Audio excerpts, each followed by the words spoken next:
Thank you very much, Dr. Steinmann.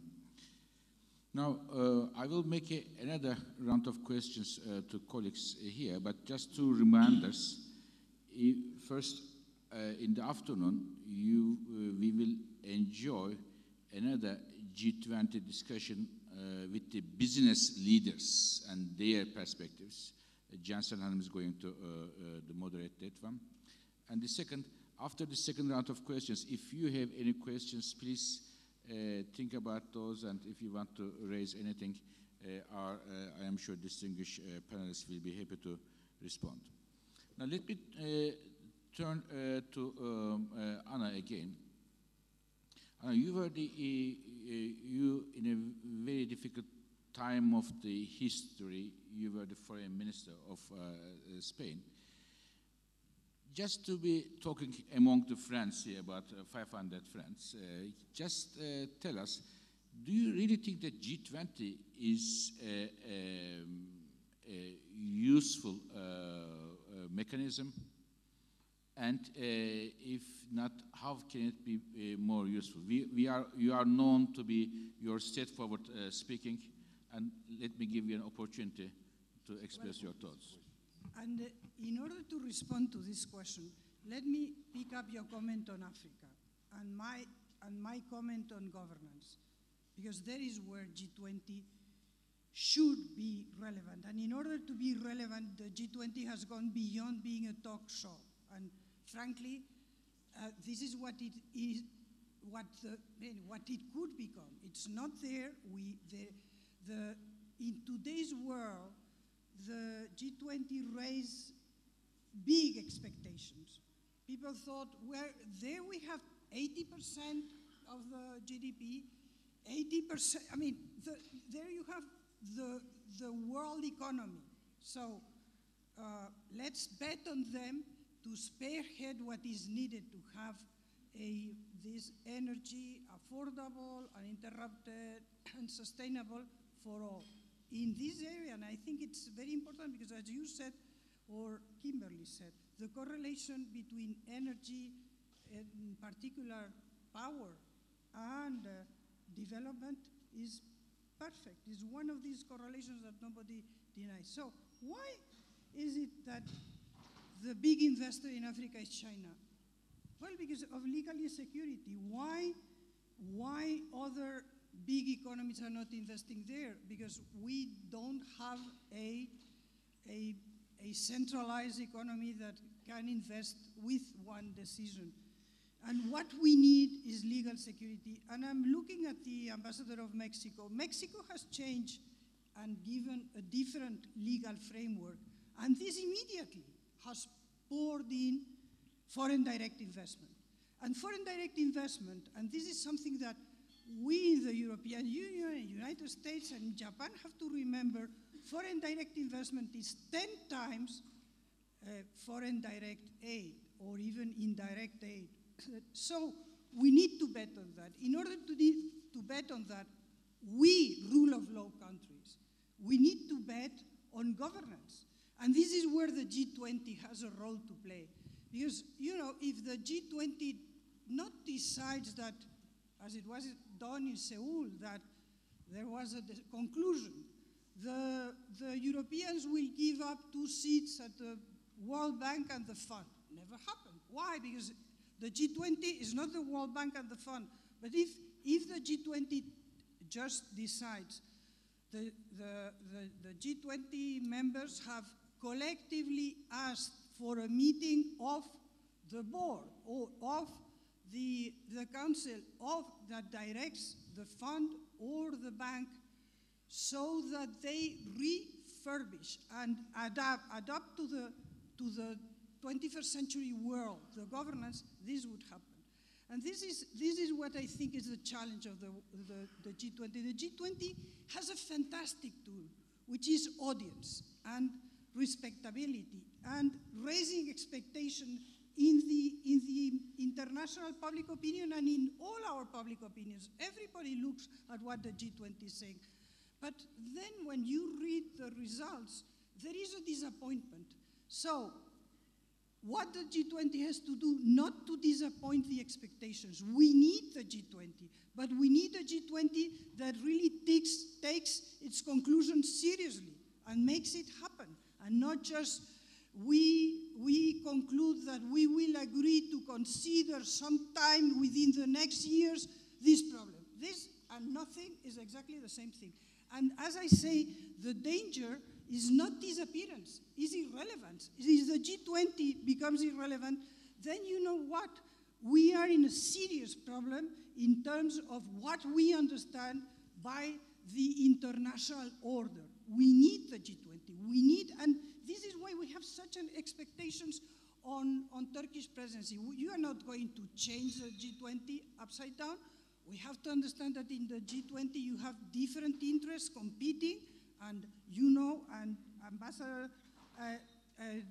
that is now leading with this knows it very well, that you address subsidies and you have Great Britain, just not to mention somebody else. Say, well, you know, we are not concerned, maybe we don't address that.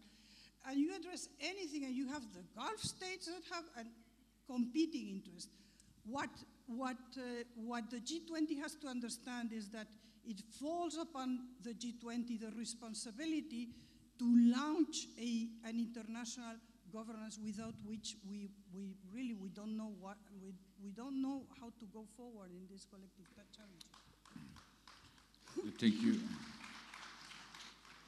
Thank you very much, Anna, for highlighting the challenges that the G20 structure is. It's, of course, a new structure, and trying to define its role in the international governance. And an issue, we have the Chinese ambassador here.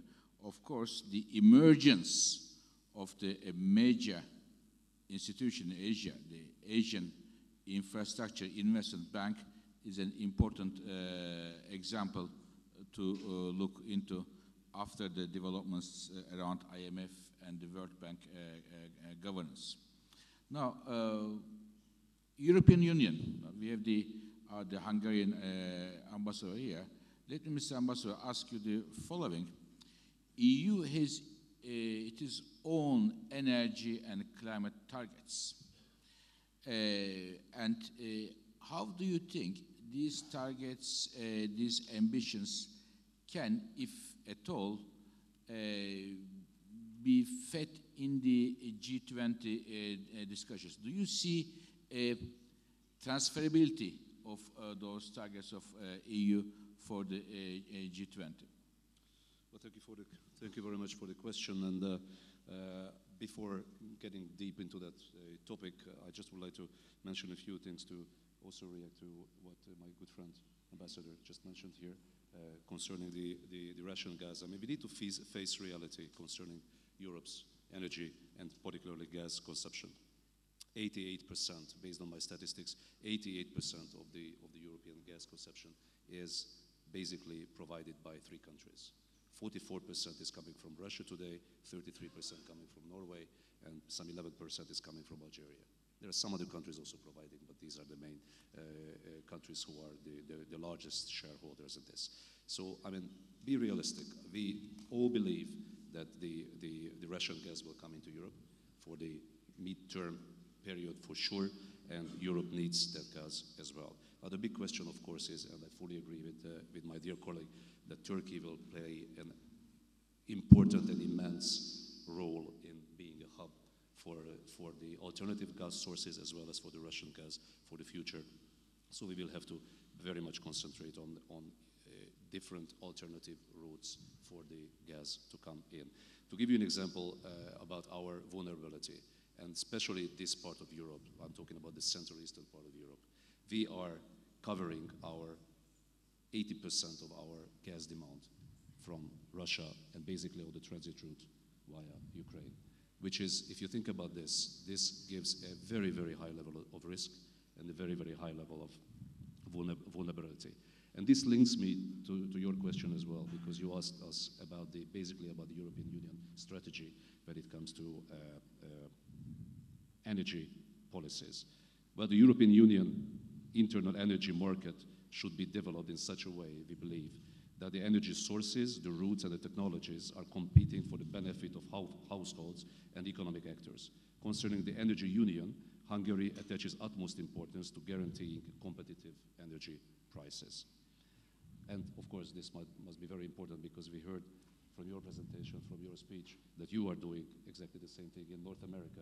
You are creating a unified market. We are trying to do the same, but we talk about basically 3 countries in your case, while we are talking about many, many countries in the European Union. So it's very difficult it's going to be a long process, as I also mentioned in my previous presentation or previous statement that 3 years have passed until the unified policy for the European Union energy union has been presented. It has not been done yet, but 3 years it took to create the actual process and the documents.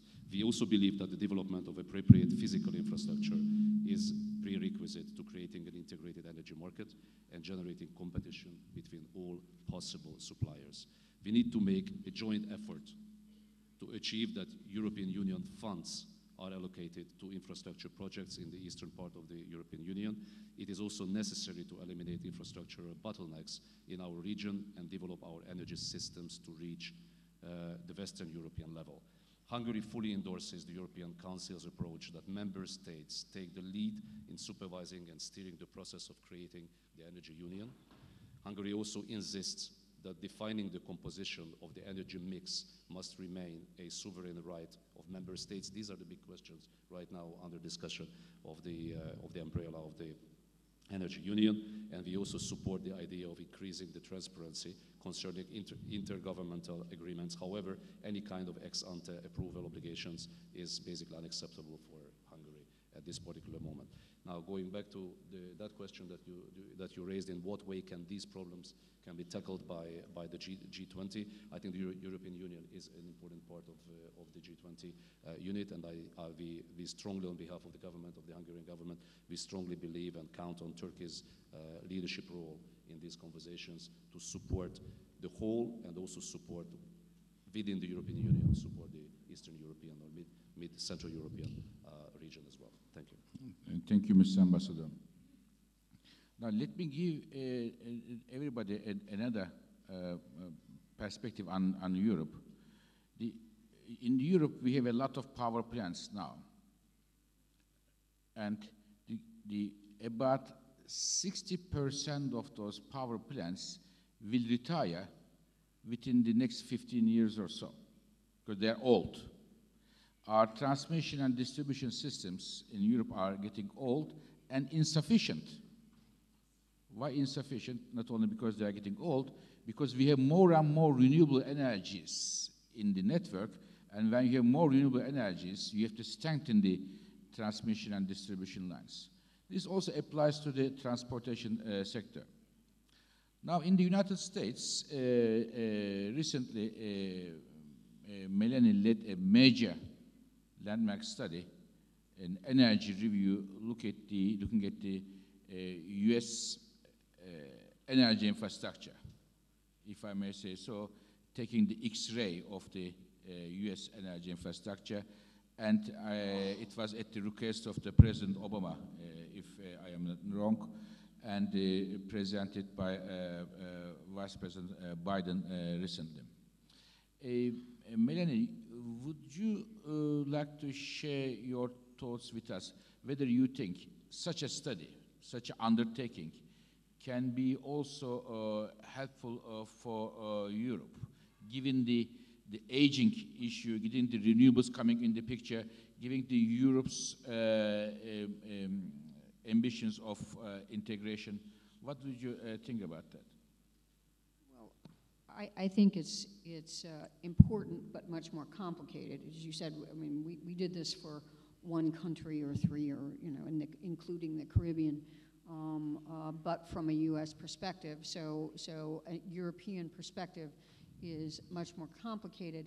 But these are systems, as I said earlier, and these are connected systems. And so I think it's critical that it be done. When President Obama told us to to do this study on transmission, storage, and distribution infrastructure. And a lot of the interest groups said, why did you start in the middle? Why didn't you do supply? Why didn't you do end use? And we elected to do TS&D infrastructure for very specific reasons, because it is very capital intensive, and it tends to set supply and demand patterns, as you just said. It sets supply and demand patterns for decades. And so if we're going to do that, we need to do a good policy analysis and make sure that we get the policies right. And our systems in the United States, the same as here, they're aging. We have current problems and needs we have to take care of. Our systems are aging. 50% of our natural gas distribution pipelines are 50, 60 years old or older. We have a pipeline main that blew up in New York City and killed people and knocked down 2 apartment buildings, and those mains were 100 years old. So we have aging infrastructure. That needs to be dealt with now. We need the analysis that if we're going to deal with that now and modernize it now, that we also are looking to the future. So we have to have some robust solutions. And I think that Europe's going to have the same needs and issues and problems. We have cyber security issues we have to deal with now. We have severe weather in the United States. The number of billion-dollar weather events in the United States has increased pretty dramatically over the last many years. That's by and large climate-related. And we need to enable the transition to a clean energy future. So that's why we started with infrastructure. I think that that's critical for all regions or countries that are trying to set a path forward, as Europe is, to a clean energy future. But these are serious and challenging issues. As I said, I think it's important that you get the policy right. That's what we were doing in this quadrennial energy review, was trying to come up with policy recommendations that were informed by analysis. I can tell you, and I've lived through many of these, what happens when you get the policies wrong. And a few things we saw, you have to be aware of solving the wrong problem. In 1978, we thought we were running out of natural gas, and so we outlawed the use of natural gas in power generation, and ended up with the coal fleet that we have today. The 3 Mile Island, the Fuel Use Act created enormous market share for coal. And so it is what it is. Those coal plants are now aging, but we were solving the wrong problem. We weren't running out of gas. The unintended consequences of mandates, or the design of mandates, is very important. Right now, we have a renewable fuel standard passed by the Congress, and the standard and requirements for renewable fuels, it's a volume standard as opposed to a percentage, and our oil consumption, gasoline consumption is going down. So it's creating more and more pressure on the system to meet certain mandates. That is very problematic because it is a volume-related standard. And then I mentioned in my talk a lot of old and outdated statutes relative to infrastructure, where something like our Strategic Petroleum Reserve needs major modernization in its statutes and authorizations. And I think you, Fatih, when you assume the executive directorship of IEA, probably will find some outdated approaches to oil security, and that we might want to look at collectively. So. And thank you very much, Melanie. Now, I will get to Dr. Steinmann for efficiency issues. Efficiency is something that we have not talked much. What will be the expectations of the push for efficiency? But before that, let me go to Ukrainian ambassador. Mr. Ambassador, your country had an important experience with Russia. Several experiences, not 3 times, if I am not wrong, 1, 2, 3. So based on that very experience, what kind of lessons you think one can derive for Turkey, for G20 and beyond? Number one experience, that's the less you depend on Russia, the better. So we are now buying gas on the absolutely necessary basis. So we buy as much as we need right now. Yes. We try to receive as much more gas through Europe as possible. And thanks to our very good old friends and partners like Slovakia, Hungary, Poland, we are receiving gas through Europe. We are trying to increase our domestic production and increase energy efficiency, because unfortunately I'm very non-proud to say that we are among the most non-efficient energy countries in the world. And that is because of these old Soviet kind infrastructures. If in the United States you can find 100-year-old pipeline, then we have had 100-year-old metallurgic plants in Donbass. So it's absolute nonsense how much we consume per GDP. So we have to change that, and that's what we are doing. I am very glad that in recent years we were able to adopt a legislation which is move us very close to European standard in energy infrastructure. We would like to be integrated into European network. And when we, once and again, we heard from some sources that we are not a reliable transit country for Russian gas, our answer is very simple. Let's move all the contracts of gas supply to Europe from our western border to our eastern border, and let us, that European Union would have agreement with us on transit. And that will change everything, because that is exactly the source of corruption in Ukraine. That's tricky business of Russian gas going to Ukraine. Nobody knew exactly how much we consume, where it goes, who is re-exporting where, and so on and so forth. Now we clean it up, and we try to establish a very transparent system, which is we publish every day how much gas we receive, how much gas goes to Europe. And we would love to see foreign investments in our energy infrastructure. We are opening it for privatization, but with very simple precondition. There is not going to be Russian companies. We are not going to invite Russians to participate in this exactly because one of the major problems for us right now, politically and economically, they were connected with the shady gas deals in the past. We don't want this anymore. We want cleaner, transparent business. And huge advantage for Europeans, it always have been starting from 50 or 60 years ago when Soviet Union started to export gas, that's storages. You know that. We have huge natural storages in Western Ukraine for 32 BCM.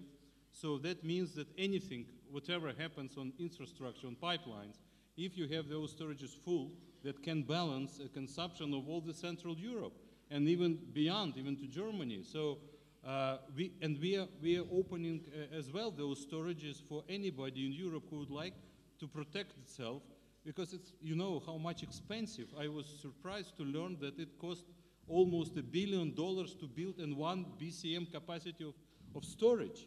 I mean active storage. So it's huge investment. So, but we have already 32 in place. So that's our,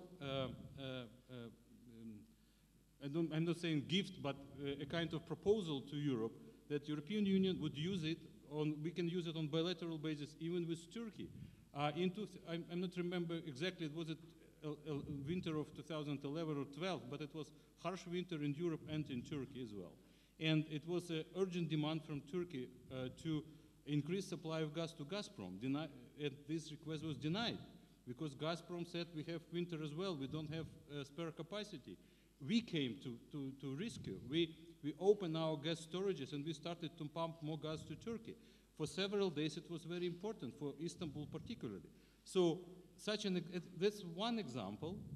Okay, let's hope there will be warm winters ahead of us, but nobody can guarantee this. So what we want to be part of European framework of gas transportation system. We are very much informed about the many important interconnector projects in Europe. This north-south route, which should connect Greece to Baltic through the interconnectors, pipelines, and everything. So we would like to join this project with our storages. And again and again, we are trying to talk. We told these Russians as well, and definitely first of all to European Union companies, please buy gas on our eastern border with Russia, with Gazprom. Let Gazprom take Gazprom out of picture in our gas transportation system, and then we will be 100% reliable supplier of gas to Europe, and nobody will ever claim that that we created problems. It's complete bluff. Never ever Ukraine was a problem. It was politically motivated, and thanks God it's going to change, we hope, soon. Thank you very much, Mr. Ambassador. A very clear position on that front. Now, finally, let me turn to Dr. Steinmann. Efficiency policies are getting more and more attention. Why? Because we are learning how to put the right policies in place. Let me give you an example from Europe. In the last 10 years, in Europe, number of electrical appliances, television sets, wash machines, computers, they increased substantially, air conditioners, substantially, several times, but the European electricity consumption in households remain the same, stable.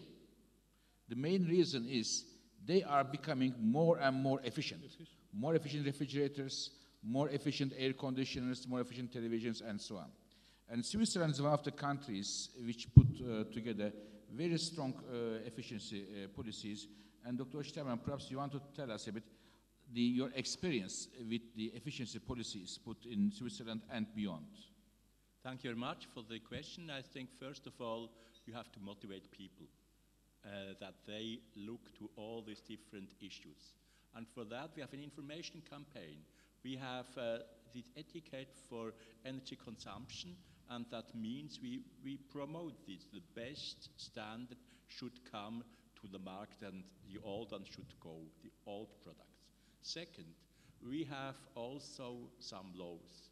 And one of the very important law is the building law.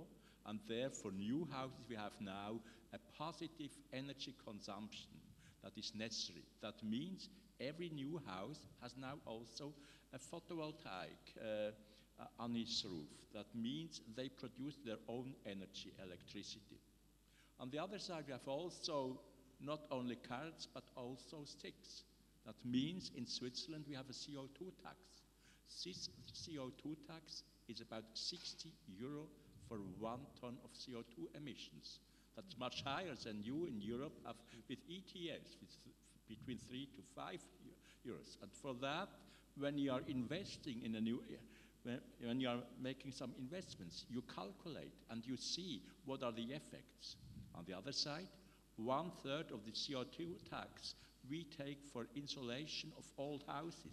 And we give also the possibility for big consumers in the industrial sector that they have not to pay this tax when they accept that they reduce the energy consumption. That means CO2 emission is also going down about 15 to 20%. And with that, we have an accepted tax, very high, but we see that makes the right incentives for the future of our energy landscape. Thank you very much. Now, I would like to turn the floor for a question. Let me start with Madam Ambassador, Ambassador Sinirlioğlu, please. If you can bring the microphone, please, quickly.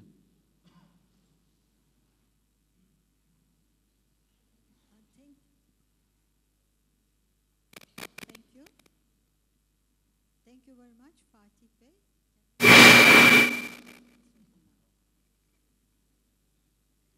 Thank you very much, Fatih Bey. Still, it's Is it working? It's working. Okay, I will try again. Thank you very much, Fatih Bey, and all the panelists. In fact, I would like to express our sincere thanks also to the Sabancı Foundation.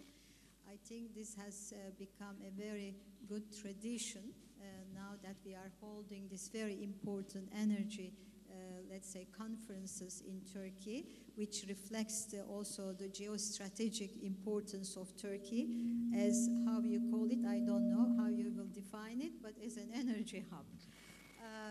I should maybe come to the defense of the G20 a little bit, because a lot has been, let's say, said, and with this one, is this better? Okay. I know Anna, I mean, we are friends, and she always asks the most provocative questions. But that is good, because then you get the discussion stimulated, and you get a very, let's say, meaningful answers.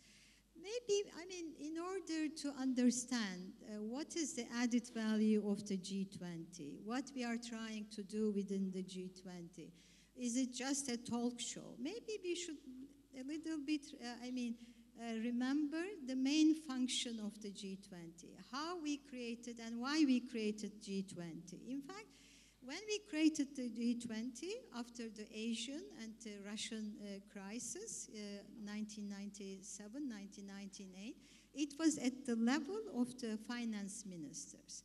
Because we needed, at that time, we have understood that we need to address the global financial issues together, because we have understood that we are more dependent on each other than before. Then I think we have made a big progress, and we were very successful addressing the financial crisis at that time. Then in 2008, the big financial crisis came, and the G20 was elevated to the Leaders' Summit. It is right to say, in fact, that we should take a little bit credit. Now we have more resilient financial sectors, in fact. I mean, now the most severe effects of the financial crisis are behind us. Because when you do not have the crisis, you do not, let's say, associate the important role of the G20 is playing.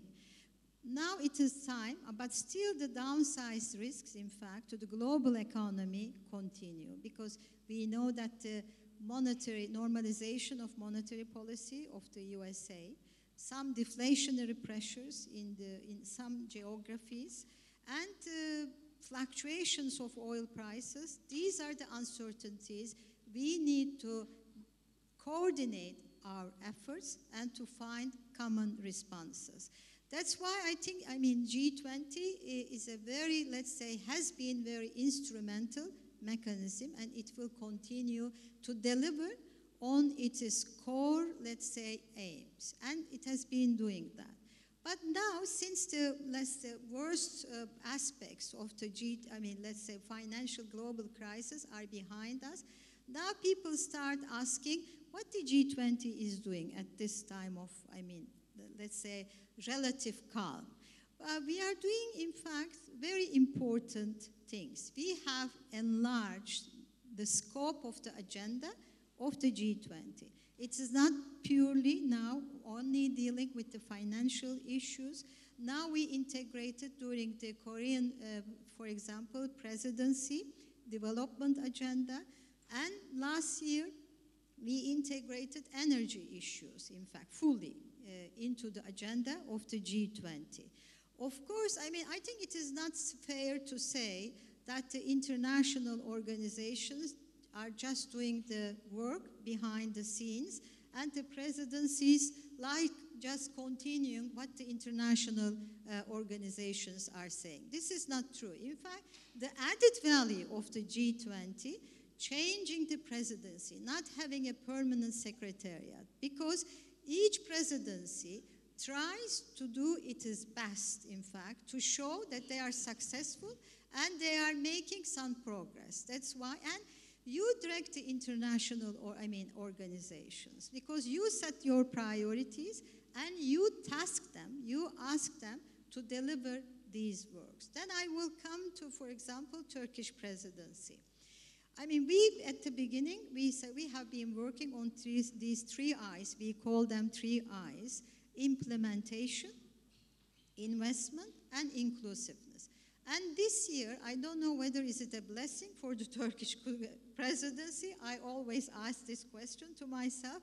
This year is a very significant year. There are 3 very important processes continuing: financing for development, sustainable development for the UN, and the COP21 for climate change. And the expectations, we understand, very high from the G20.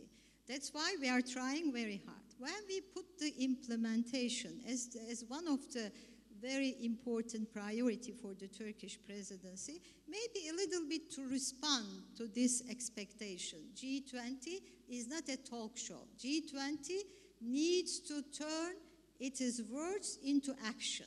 That's why, in every aspect, under every work streams, now as the Turkish presidency, we are trying to develop monitoring system, and we are saying that we are holding ourselves accountable to any kind of, let's say, commitment we express. And also, let me say about investment. Investment is a very important issue because we all know that the global growth is slow and low. We all need increasing growth. And we all know also that the investment in infrastructure is one of the basic elements, in fact, for unlocking growth, and including energy. Last year, we accepted, energy principles. This was the first time for the G20. And this year, it will be the first time for the Turkish presidency. We will hold the energy ministers' meetings. It will be the first time in the G20 history. In fact, I think this is a very significant step. This was the, let's say, the Turkish presidency's priority to hold these energy ministerial meetings. And last year, in fact, this is very important maybe to highlight. When we look at the growth rate, it has been very low and uneven. We needed collective action. And we committed ourselves, in fact, within the G20 to increase the G20 collective growth rate by 2.1%, which may not sound a big step, but it will bring in 5 years' time, in fact, 2 trillion worth of economy, which is equivalent Indian economy size, which will not have only the positive effect, on G20 country, but beyond the G20 country.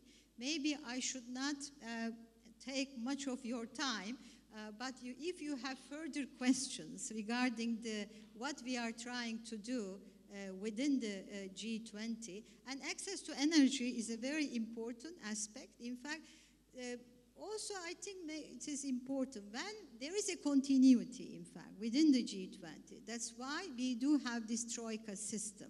For example, this year we will be focusing access to energy for all on sub-Saharan Africa. Maybe during the Chinese presidency, they may choose to focus on Asia. That's why, there is no just one work for each presidency. You stop there. You continue the process because, everyone around the table knows very well the history and the future expectations. Thank you very much. Thank you very much, Madam Ambassador. Very much appreciated. And you not only put the G20 in a real-world context, but also highlighted the Turkish G20 priorities once again. I think, Anna, you wanted to give a short, very short... The ambassador knows that I agree with her. It's just that when you paint big brushstrokes, she made the historical background of the G20, and it's clear. The problem is that we need a G20 that is more than the firemen, the international firemen for big crises. And this is where the G20 has to deliver. I honestly think that I'm not the only one that says that the G20 is at a crucial moment.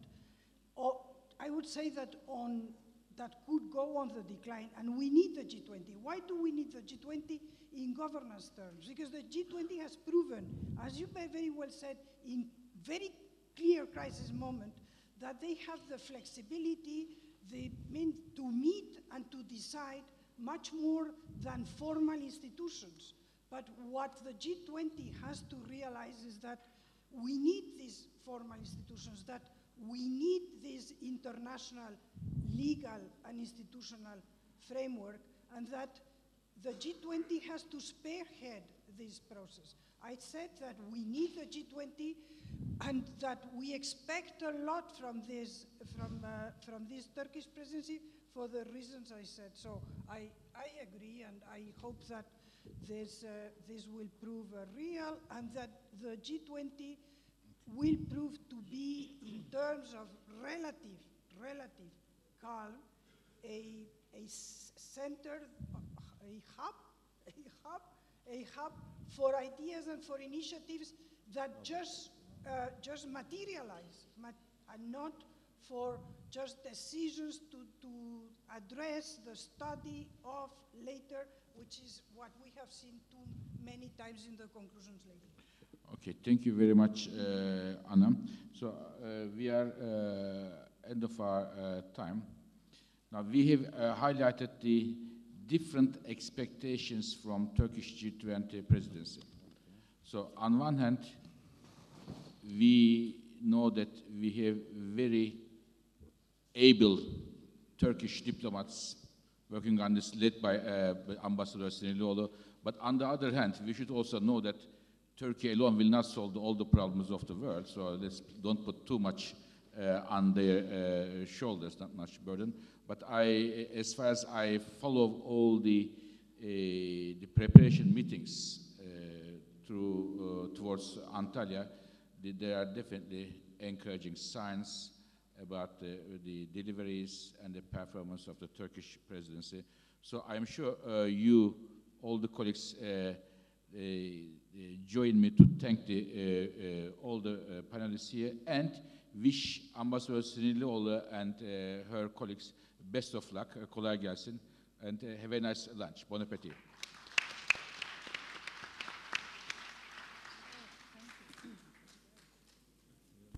Well, we're thankful to all the panelists, and after this productive panel, now we'll be having lunch at the Manzara restaurant. Thank you.